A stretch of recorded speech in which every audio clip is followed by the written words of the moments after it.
La révolution des transports. En 1817, l'Anglais Stephenson construit des locomotives à vapeur.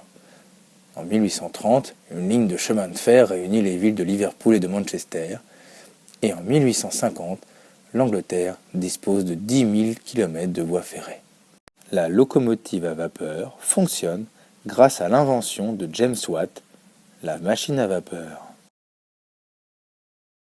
Le chemin de fer se répand rapidement en Europe occidentale et aux États-Unis à partir des années 1835-1840. En 1950, voici la situation de l'Europe. En 1878, la France dispose de 21 300 km de voies ferrées. Voici la situation en Europe en 1880. Pour faire circuler les trains, il a fallu aménager les voies ferrées, creuser des tunnels, construire des ponts et installer des gares. Cela a stimulé l'industrie. À partir de 1850, les bateaux à vapeur appelés steamers sont construits en tôle.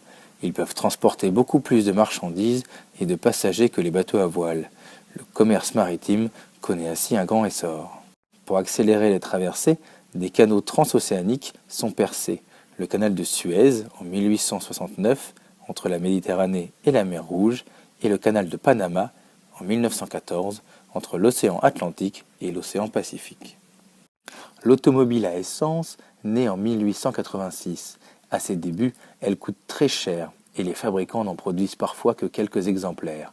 En 1914, seules les usines de l'américain Henry Ford fabriquent des automobiles en série. Voici un modèle français, la Panhard Levasseur. Au XIXe siècle, l'aviation est à ses débuts. En 1890, Clément Ader fait décoller sur 50 mètres un premier engin. Et les frères Wright réalisent le premier vol en 1903. En résumé, grâce à la révolution des transports, les hommes et les marchandises circulent plus facilement et plus vite. Des régions jusqu'ici isolées ont connu un développement nouveau et sont entrées dans le monde moderne.